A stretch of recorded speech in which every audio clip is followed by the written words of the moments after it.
Grinding all my life, sacrifice, hustle paid the price. Want a slice, got to roll the dice. That's why all my life I've been grinding all my life. Look, all my life, been grinding all my life. Sacrifice, hustle paid the price. Want a slice, got to roll the dice. That's why all my life I've been grinding all my life. Look. What up, what up, what up, what up? Welcome to the Ball Dnt Lie podcast. This is your boy Dexter, your host, the one and only. Welcome back to the show. And I know it's been a minute. Last episode I dropped was the mock draft right before Thanksgiving. I hope all y'all had a safe holiday, a safe evening, safe Thanksgiving. I know it's kind of crazy during COVID. If y'all traveled, make sure y'all just get tested. But anyways, I appreciate y'all for tuning in. This is going to be episode 10. So if you're new to the channel, go ahead and hit the subscribe button. Smash that like button. There's a little notification bell. You can hit that too as well. It gives you update videos when they post. And if you're on the audio route, please just hit 5 stars on any of those platforms. iHeartRadio, Google Podcasts, Apple, whatever it may be. I'm on all streaming platforms. So 5 stars would be great. And it's been a crazy month. If you look at it. I mean, I try to give an episode of free agency, but that thing was it was moving so fast that if I posted an episode, I'll be late like 2 days. Information, like, if it was like typical any NBA free agency, then yeah, it's a little bit different, but I tried to post a video. I actually created multiple videos, but I couldn't load it in time because once I was done editing the video, next you know, I'm down by 7 players now. I was talking about James Harden, for example. And next you know, boom, CP3 gets traded. Oh, boom, now you got another trade going on. And another player is willing to sign here and this and that. So obviously, this is abnormal for the NBA. This is new. This is something that they have never experienced before. And then it's been a very intense situation. Now we know that everything's set in stone. Players pretty much signed where they had to sign. I'm pretty sure you're aware of what players went where. The only teams I'm really looking at to see that, you know, from a fan perspective, is a couple teams. The Warriors for sure. How can they do this with Clay? I mean, how can they do this without Clay? Sorry. With the team that they ramped pretty much, you know, around Steph and Clay. We'll see. They have a good core. They got Wiggins. They got Kelly Oubre. So we'll see how that works. You got the situation in Houston. You got Boogie Cousins. Obviously, there's a trade that just happened late last evening. Which, I mean, it was not a shocker to me. It was just a matter of time when it may happen. Obviously, I'll get into that more, you know, down in the episode. But yeah, to see how Houston will work with Boogie Cousins and Christian Wood. And I've been talking about Christian Wood for a minute. And the ones that do know me, you know I've been speaking about this boy out of Detroit. Obviously, him and Blake Griffin play the same position, so it's kind of hard to have those two guys at the same time. Because neither one of them is a true center. And neither one of them wants to play the 5. Maybe Christian Wood, maybe. He played at times with that. But Detroit lost a great player. That dude is solid. A very good player. I'm happy he got his money. And before we kind of get into this episode 10, which is pretty much about what's going on, breaking news all over the platform, I'm going to give you a rundown pretty much of what's going on this day going forward. And it's not going to be surprising for some of you guys. But for a lot of you guys, this is probably new news for you guys. And I just can't wait. And right now it's December 2nd. So this is like this is 2 days into the NBA training camp. And a lot of stuff that's really going on. So let me go ahead and start with the breaking news. As you have heard already, the Washington Wizards and the Houston Rockets agreed to trade John Wall and Russell Westbrook, basically swapping each other. And what's interesting about that as well, their contracts are exactly the same. So it doesn't really hurt the cap at all. Whatever cap they had previously is going to stay the same. They owe three years, 136 plus million. So the money worked out perfectly well. But what they shipped with John Wall, the Wizards shipped a first-round pick, a protected first-round pick for the 2023 draft to Houston Rockets. I think that's the reason why Raphael Stone, who is the GM of the Rockets, was holding on to Russ. Obviously, there's a lot of stuff that's going on in Houston. Some of you may know, some of you may not know. The turmoil that's going on, they pretty much clean house. They fired pretty much everybody, right? As far as the ones who are calling shots. They fired president of operations, Mooney, and then they fired, the head coach. Then they try to reshuffle people. And now they have Russell, and I said people, sorry, not people. Reshuffle people.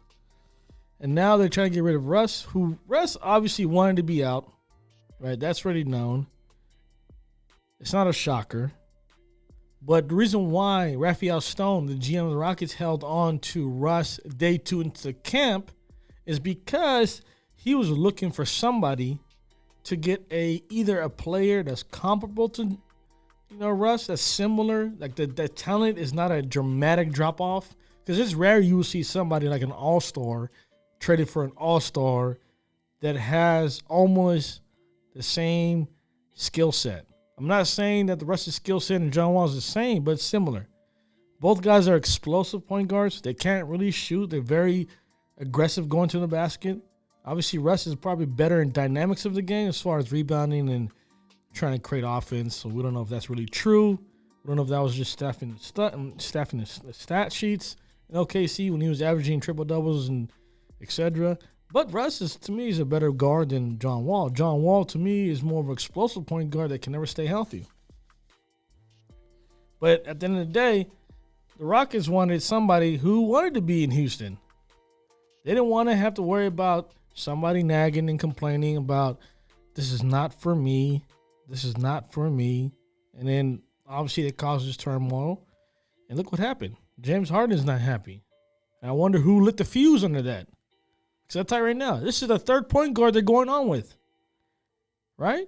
You had Chris Paul. You had Westbrook. Right? Now you're about to get John Wall. You had Pat Bev. You had Jeremy Lin. You had so many point guards. No one lit the match. All of a sudden, Russ comes here year 1, and then all of a sudden, James Harden wants to leave. Obviously, there's a lot to it, though.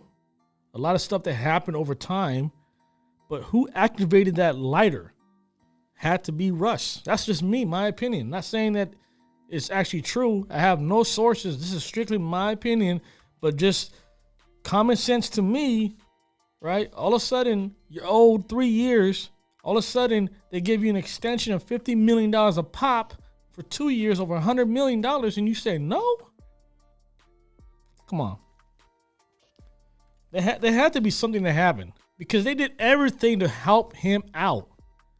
They first traded for him, which is it's a blessing because look at James Harden. Even though he was good in OKC, Houston pretty much gave you everything. They paid you. They made you who you really are now. Understand that. You an all-star, you're MVP. None of this stuff would have happened if it wasn't for the Houston Rockets. Then they give you Dwight Howard. That didn't work. They give you Chris Paul. They give you Pat Bev and, Jeremy Lin. Obviously, those guys are role players. But anyways, that didn't work. They give you Chris Paul. That didn't work. They give you Russell Westbrook. That didn't work. Now they're giving you John Wall. So I hope with the team they have now, I think this is the best team they had ever under James Harden. Ever. Christian Wood, they never had a power forward like that. No matter who. No disrespect to Trez, but Trez was not the same player that he is now. People were asking who's Trez. You know who that is. 6th man of the year last year, or this past season. Montrezl Harrell. But we call him Trez. Yeah, Trez was drafted by the Rockets, right? But he wasn't the same player that he is now. He was young, he was learning, etc. Anyways, so you have Christian Wood, you got Boogie Cousins, you got James Harden, you still have PJ Tucker. You just got back Green. So we'll see how that works. And then on top of that, you have John Wall. If we'll see how healthy he is. But let's continue with the breaking news situation. I don't want to harp enough about the situation, but let's just continue. As far as the Wizards, I don't know what they're going to get. There's a bunch of draft picks that have been spoken about, but not confirmed. As of right now, this is what's been talked about. Future picks in 20. This is as far as what I'm assuming the Wizards might get or the Rockets may get. I know the Rockets for sure getting the first round pick with John Wall. Then there's other picks being talked about, the 2024 year, top 12 in 2025, top 10 in 2026, top 8 in 2027. So as of right now, we don't know who and what team is going to get those picks, but somehow there's going to be multiple picks involved. So we'll see what happens. And obviously, I got to give a lot of credit to Tommy Shepard, who is the GM for the Wizards. Did a hell of a job trying to re-amp that team. I mean, that team, to me, is a playoff team with Russ. I still don't get why Bradley Beal, who was the second leading scorer in the league last year, 30-plus points, wasn't on any of the all-NBA teams. Team 1, 2, or 3. Wasn't even an all-star, which is mind-boggling. But Russ is there.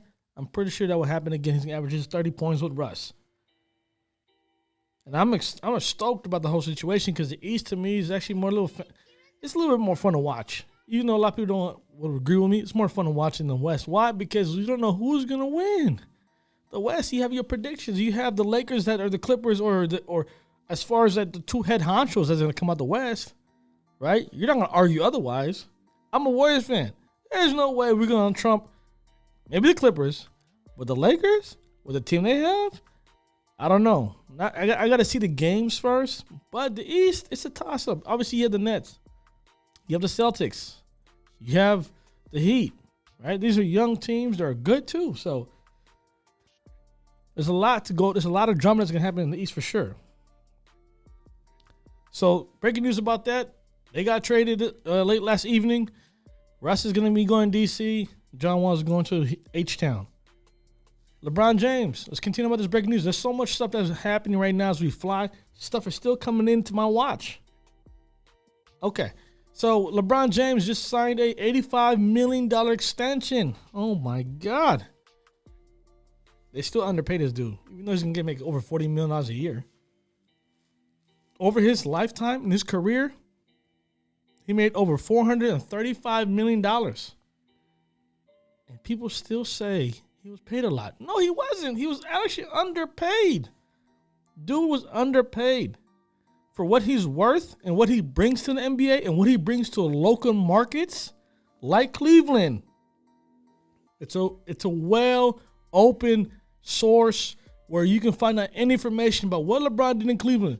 He basically brought businesses into Cleveland, especially in the downtown area, revived them. They made their money. He left to Miami.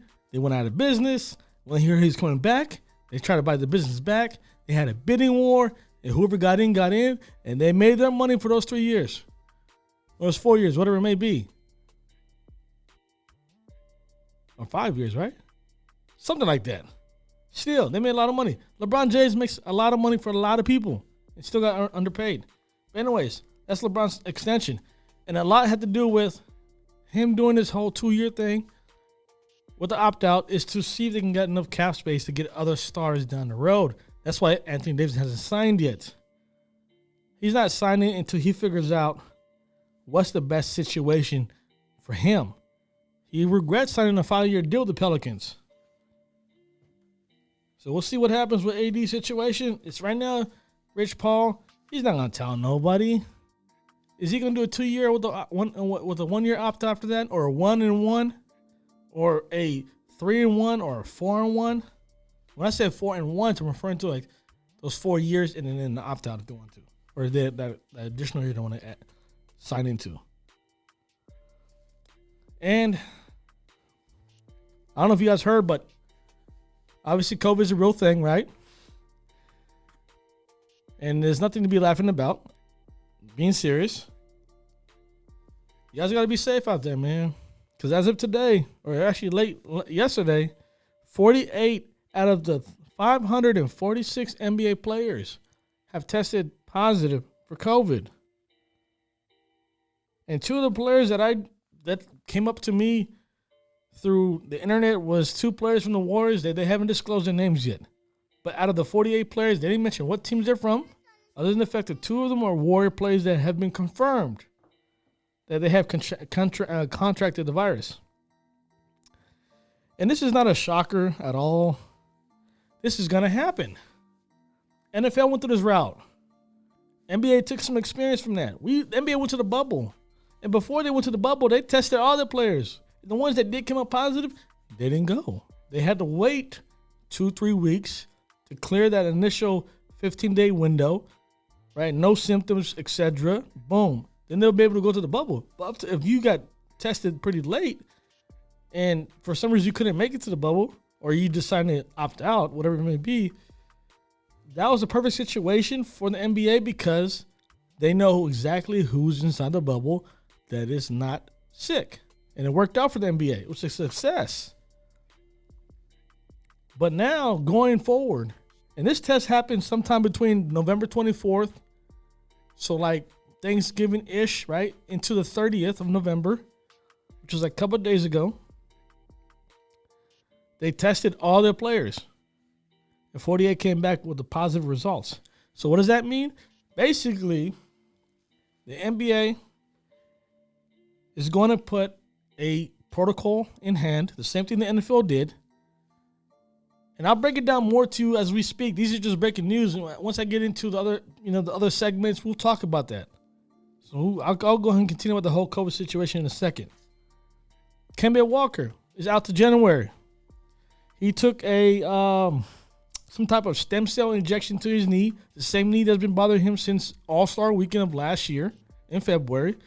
Was been hobbled. They try to, let him rehab on it and let him work through it, which he did. Came back in the bubble, right? Played okay. But obviously he wasn't the same burst of player that we saw, that we're accustomed to seeing. So the last 10 weeks or so, he's been speaking with a bunch of specialists, trying to get their opinions on what he should do. And they all came to a conclusion that he needs to get a stem cell injection to his knee. So he did that. And because he's doing it at a time where time is not on your side, he will not be available to play for the Celtics until January. And it could be longer than that.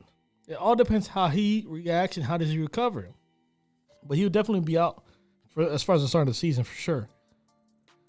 Another breaking news. NBA All-Star Week break will happen, but not the All-Star festivities. So the All-Star break that we see, the Celebrity All-Star, the dunk contest, all that stuff ain't happening. But the break will happen. So they'll give the players some time off. And as far as LeVar Ball, I salute you. You spoke this in existence. You said all three of your kids will be in the NBA, and they are. Leandro, the last brother to sign with the NBA team, signed with the Detroit Pistons as of yesterday. Or yesterday evening. Non-guaranteed contract.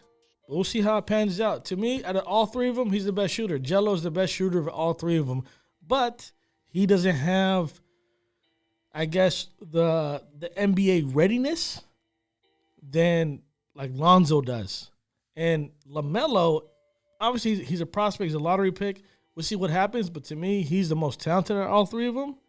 So he has a higher ceiling. But Jello, good shooter. Signed with the Pistons. See what happens. Clipper news. Oh my God, this is 20 minutes into this? Jeez, sorry about that. But Clipper news. A lot of stuff is getting exposed. The Athletic just came out. Woo! Jovan Buha, the reporter for The Athletic, came out with a marvelous piece. Hopefully I can break that down to you in a second. But I'll get into that. And then, actually, you know what? Let's just speak about it right now. Why not? So, a few things came to light over the last few years with the Clippers culture being toxic, favoritism. Oh, you can take games off, practices off. You can do all kinds of this and that. Only tailored to two players. Kawhi Leonard and Paul George. And this is a great piece by Jovan Buha. And I'll have the link in the bottom of the video if you guys want to take a look at that and read the whole entire article, how what he went through and what he saw and what he's reporting. But go check it out. And I'll have that on the bottom of the link for sure. So I'm going to break it down for you. Kawhi Leonard, we know his resume. We know what he went through. Guy coming out of San Diego State, right? Was not even a top 10 pick. Was in the teens. And then Coach Pop traded for him. And then eventually, over time, he became a wonderful player and won the MVP in the finals against LeBron in the Miami Heat. Then he goes to Toronto and in year one takes him to the promised land and beats obviously a injured team. But hey, a win's a win. So when Kawhi comes over to the Clippers, he has a laundry list of what he wants. All these kind of perks, right? You know what? Give my uncle a house. Give him an apartment off of Rio Drive. Beverly Hills, whatever you want. They gave it to him. Obviously, those are the things that I'm saying that they gave him. These are just an example. He can get what he wants. On the other hand, Paul George, I don't know, who is this guy? What have you done? I'll wait. What has Paul George done? He has done nothing. Other than the fact that LeBron James in the Miami Heat in the East play against the Pacers. Those years. I think they met 2 or 3 times in the playoffs. LeBron James, they asked him about Paul George. He said, man, that boy's nice. And because of that recognition that LeBron gave, and we know Paul George was okay. He was nice. He was coming out of his shell. Even Reggie Miller was hyping him up to a superstar in the making. He ain't no superstar. He hasn't done nothing. Nothing. He had a good team around him. Don't disrespect Roy Hibbert. Roy Hibbert's an all-star. It was not because of Paul George. Roy put in that work. David West. You know him. We know David West when he was in New Orleans. And George Hill, you know George Hill as well. I'm not saying they made Paul George, but Paul George, with the stuff that's in this article, I'm going crazy.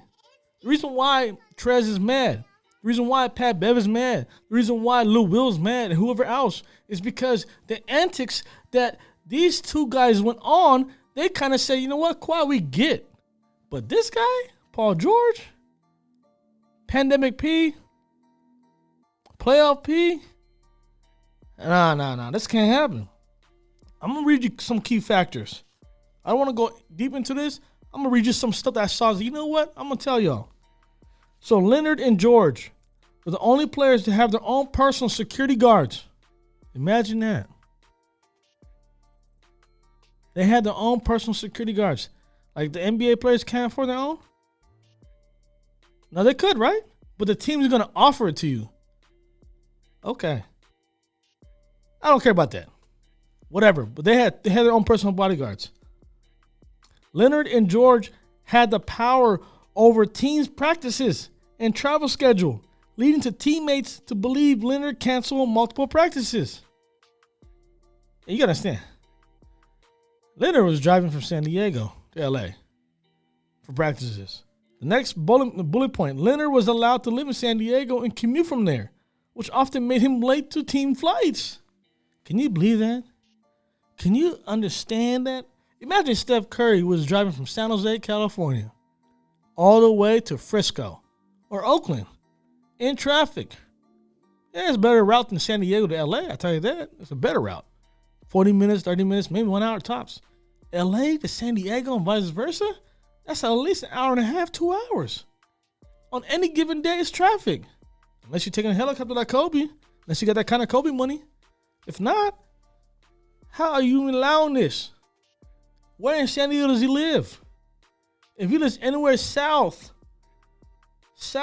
of La Jolla, yeah, it's a problem. Even if you live anywhere up north from that, it's a problem still. But dang, they allow another guy come from a different city? That's insane. Here's another bullet point. Leonard and George typically didn't speak to the media until 45 minutes after games. They actually went to go work out and get their body right before they speak to the media. Like they had the media waiting for them to get done what they're doing. And usually all NBA players, they get in, they take a shower or not, they speak to press for a little bit, then they go to the post and they speak to the reporters. Then they go do what they got to do after that. But no, they do it backwards, which is crazy. They usually have their teammates speaking for them all the time. Last bullet point that I saw that was interesting. Teammates also believe that Leonard and George were able to pick and choose when they played. Not only did they sit out games entirely, but they also at times accepted or declined playing time. Let that sink in for 1 second. Let that sink in. How are you going to tell me? I don't care if you Kawhi Leonard. There's a couple perks on here. You want to drive to San Diego? Cool. You want to dictate about what kind of bodyguard you may have? Cool. If you want to dictate practice schedules, traveling schedules, on top of that, when I want to play? Like, hey, coach, I can only play 25 minutes today. Why? I ain't feeling it. This game ain't exciting. Kawhi can maybe pull that off, but Paul George is in this mix. It's saying Leonard and George every bullet point that I've read. So it's shocking to me that they even allow this. No wonder Trez is out. No wonder there was a lot of issues going on in the locker room. No wonder this actually was reported immediately after they lost 3-1, or they're down 3-1, or they're up 3-1 against the Nuggets and lost that series. Then these stories came out surfacing that this was a long-term thing. It wasn't like a 1 year or a one shot or one bubble situation. This is disappointment. I hope Ty Lue better do a better job, because obviously Doc Rivers didn't do good enough. Doc, let this happen. If you continue to let this happen, they ain't going to sit well with a lot of players. I'll tell you that right now. Paul George, Kawhi, you got resume, brother. You can do certain things like that. That's the way the NBA has moved. You win, you have achievements, you've done something, you can move a certain way.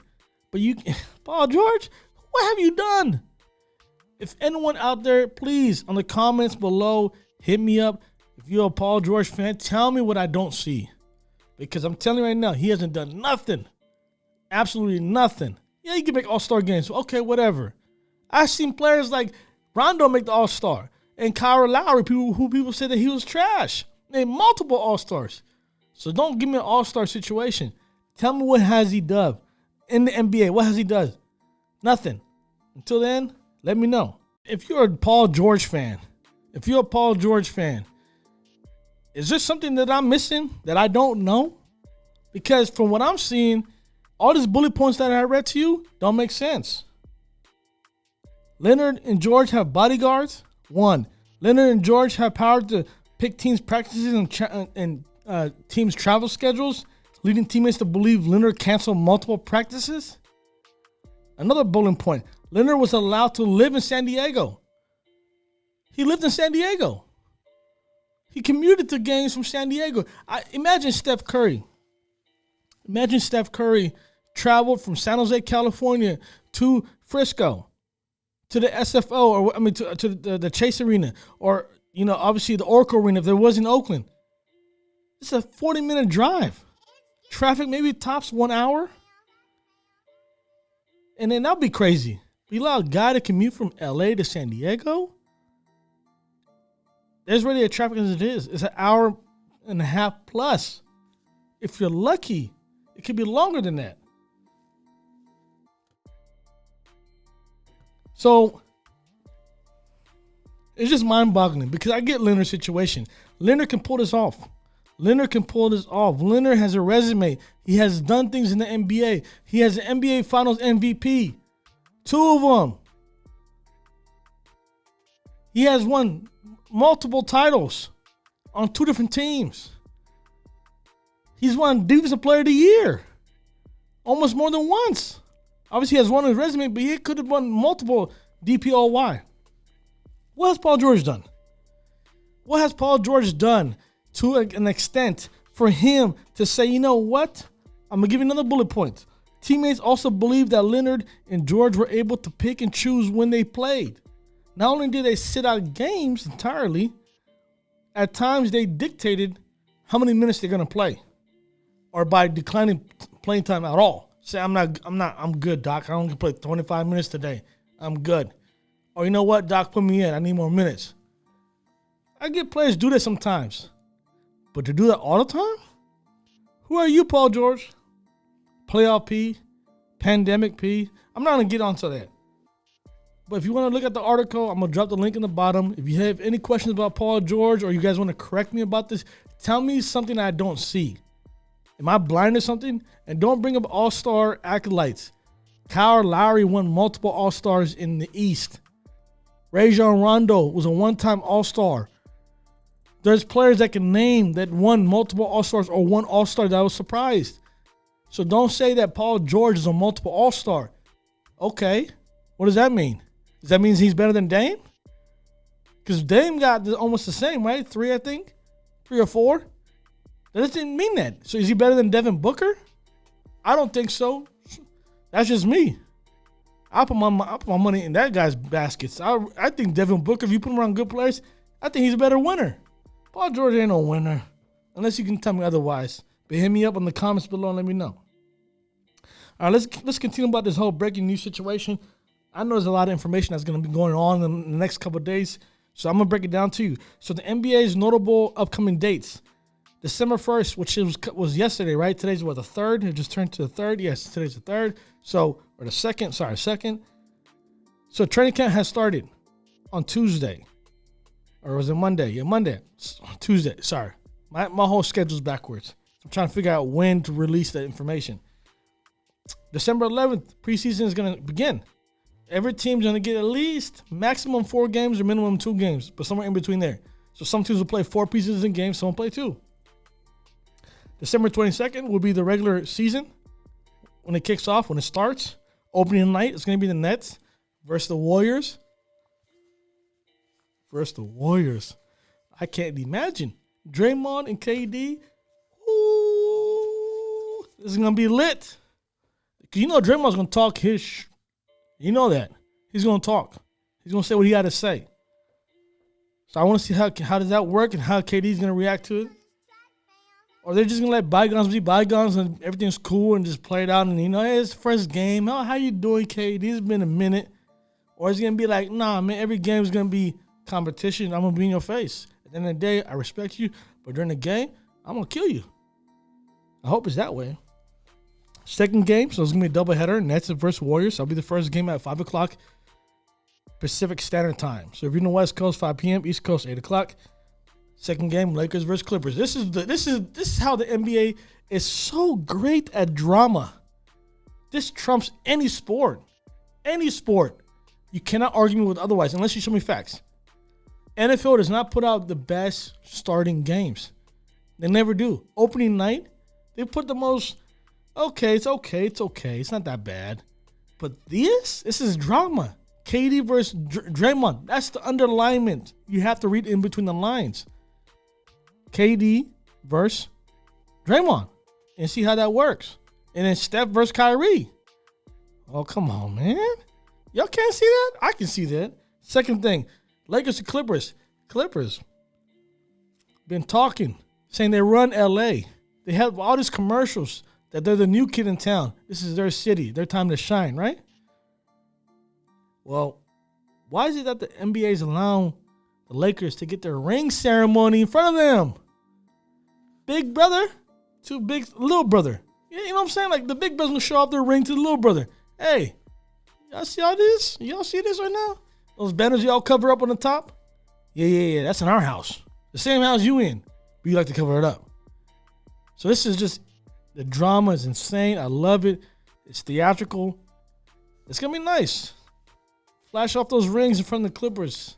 And then at the same time, Trez is right there. Like, Trez is like, I'm not getting a ring, but I was playing against last year. It's going to be an awkward situation all around, to be honest. So it will be nice to see what happens as far as emotions. I know a lot of guys got the first rings for the first time. LeBron, he done this multiple times, so ain't nothing new. Maybe he's going to be stoked for the younger guys that are going this for the first time, so we'll see what happens. Then the NBA, then the Christmas schedule. So all I care about was opening day and then Christmas games, right? Because that's the bread and butter. That's how it is every year. Show me the Christmas games. I don't care about the beginning. Actually, the beginning of the year is fine too. But after that point, I don't really care until All-Star weekend and right after that in March. So, Christmas games, Pelicans, the first game, I think it's 5 games. Yeah, 5 games. Pelicans versus Heat. This is 9 a.m. Pacific Standard Time. So you got the Pelicans, you got the young team versus the Heat, who just came off of a loss in the NBA Finals.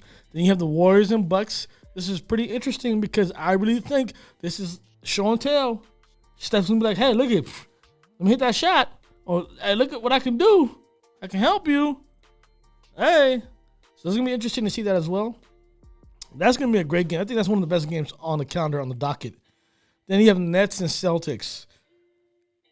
I would love to see this game if they're both, as far as the Celtics, are fully healthy. But you're going to have Jeff Teague be your starting point guard or Marcus Smart, depending on how you can do your rotation or how you can do your starting lineup. But either way, I really see Kemba go against Kyrie. He's the replacement, right? Kyrie left. They brought in Kemba. I want to see that fuel. But that's not going to be there because Kemba Walker got a knee ejection stem cell. So he's going to be out to January. Then you have Mavericks and Lakers. I'm predicting this is the MVP of this year. Luka Doncic against the OFO, LeBron James. So I'll put my money on that game. Will probably be I'll say the Mavericks. Even the odds are against me, but I'll go with the Mavs. But yeah, the Mavs and Lakers will be at 5 o'clock Pacific Standard Time.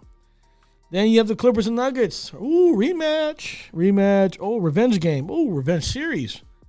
Yeah, all that in one. Remember, JaMychal Green, who played for the Clippers, last game was against the Nuggets. He left. And guess what he said? Oh, why not join the Nuggets? We was up 3-1. They beat us. They got more heart than the Clippers. So I'm going to go and join a team that actually has heart, that cares about winning. So he joins the Nuggets. So I want to see how this works. Because JaMychal Green is going to be yapping. Don't think JaMychal Green don't talk. Oh, yeah, he talks. He talks for sure. And Pat Bev is going to be over there calling him out. So those are Christmas games. Pelicans, Heat, Warriors, Bucks, Nets, Celtics, Mavericks, Lakers, Clippers, Nuggets. And as far as let's go ahead and talk about COVID anyways. So I'm going to tell you how the COVID situation is going to work. So per the NBA health and safety protocols, this is what's going to happen for the 2020-21 season. If someone tests positive for COVID-19, there's 2 paths that are returning to the game. 2 different ways. A, if a player tests positive or has symptoms symptoms that onset, he would have to isolate for 10 to 12 days. This is going to impact games. This ain't the NFL. NFL, they gave you time to miss games. If you was tested positive the day after the game, you have 6 days practically to come back. You just had to prove based on 2 PCR tests that came out negative every 24 hours, which is 2 days, 48 hours, then you're back on the game. You're back, right? Well, the NBA is looking to be a little bit different because there's going to be back-to-back games. There's going to be, we can play 3-4 games in a week, stuff like that. So games are going to be obviously interrupted by this, for sure. So let's say, for example, if the player tests positive and has symptoms onset, right, or they have some type of symptoms that's going on, he'll have to isolate for 10 to 12 days. And the rules I said 10 or 12 because I'm not sure what the NBA picked. They're deciding which one, 10 or 12 days. It's not really in fine print, but that's what they said. 10 or 12 days. That means that's almost damn near 2 weeks of games gone. Imagine LeBron James missing those games. Imagine that. What will happen? Right? If you miss those games. It's crazy. Those are gonna everything under COVID is gonna, so don't go out there and say the Lakers are gonna be the number 1 seed or this team is gonna be the number 1 seed. If they can stay healthy, yes. But if COVID is involved, this is gonna be a problem. Because if he does not miss those 10 to 12 days, here's the other part. Plan B. Or B as an option, shall I say. He would have to have 2 negative PCR tests. Those are the instant COVID testings that you can probably get within 24 hours. Right? Or you get results within 24 hours. So you take one on Monday, come back negative, right? Then you can't test again until 24 hours later, which is sometime in Tuesday. Comes back negative. Have to have back-to-back negative testings. Back-to-back. It can't be positive in between there. Then, if that's the case, Then by Wednesday, you will play. So meaning you can miss the Monday game, you can miss the Tuesday game, a possible Wednesday game, because it's not 100% sure that the NBA is saying that, oh, you know what, because they're two back-to-back, you're okay to go at this time. They might say you're good to go by Thursday or Wednesday. That's still up for debate. They're still talking about that as we speak right now. So we're not sure. But we do know this. If you get 2 negative tests, you're good to go. If you don't, then you're positive for sure, right? Positive. Like you have COVID. You're missing 10, 12 days minimum. Every player is going to react different. Mo Bamba, who tested, Mo Bamba from the Magics, who tested for COVID, right, through the NBA's protocols in June before the bubble, he tested positive. To this day, he's still recovering. To this day, we're in December. This is in June. That's how serious COVID is. He's 22 years old. He's a young guy. He's only been in the league for a couple of years. So every person is different. Some people would react in certain ways where they can't recover fast enough. Some are probably not going to have no symptoms at all and just say, oh, I had COVID. I did not know that. But they feel good. Like Donovan Mitchell. He feels good. But if you look at Rudy Gobert, he's having problems tasting, smelling. See, so people react different. So it's going to be interesting how it works. Because if the superstar is starting to get COVID, like the LeBron James of the world and the KDs of the world and, you know, the Steph Currys of the world and et cetera, that's going to impact the game. And that's going to impact seedings. That's going to impact who's going to be where. And this is an ongoing situation. And I don't know what's going to happen. Like the NFL has implemented, you know, games that have to be postponed because of COVID or forfeit those games. They have that in writing. The NBA hasn't came out with that yet. They have it in works. They're going to bring it out sometime in January in case games need to be postponed and when and where, etc. So that's coming down the line. But as of right now, we don't know what will happen if games need to be postponed. And when I say postponed, this is what I'm trying to say. If the Lakers are going to play the Clippers or the Nets or the Bucks, right? If LeBron James and AD both have, or let's say LeBron has COVID, but close contact tracing, AD and whoever else is around him will not be able to do that unless they test 2 negative testings in a row, PCR testing, right? But the game is the next day or so. They're going to postpone that game because of the views, the ratings. People want to see that. People want to see the AD and the Giannis's or the KDs and the LeBron James of the world. So those games are marquee games. Those games will be pushed back. If it was like the Magics and the Atlanta Hawks, I don't know the whole legality to it. They might forfeit the games or not, or they might just postpone it. But it's not going to be detrimental to the actual NBA itself. Where you're going to start losing people is when you say, wait, hold up. Giannis is going to play against who? Wesley Matthews? Who? Jared Dudley? Oh, no. And this is on what? TNT? Or ESPN? No, I'm not watching this game. So guess what's going to happen with ESPN? They're calling. They're paying the big bucks. They're calling, hey, this can't happen. So we'll see what's going to happen with the big names. Are those games going to be postponed? Or the NBA's going to allow them to just run its course? So it's going to be interesting to see how that works. But that's all for episode 10. There's so much information. If you guys actually watch the video or listen to the audio up to this point, I thank you. I really do. I appreciate it. There's so much information. I got another video that's coming in the works right now that I'm actually working on currently that I'll be dropping the next couple of days or so. It's gonna be talking deeper about the NBA itself. You know, media availability, players that can come back healthy, etc. Preseason rankings, projections, rookie stouts. So if you're watching up to this point, I appreciate it. I thank you. If you can, like I said, smash that like button, subscribe. If you're on the audio route, go ahead and give me 5 stars. I appreciate it.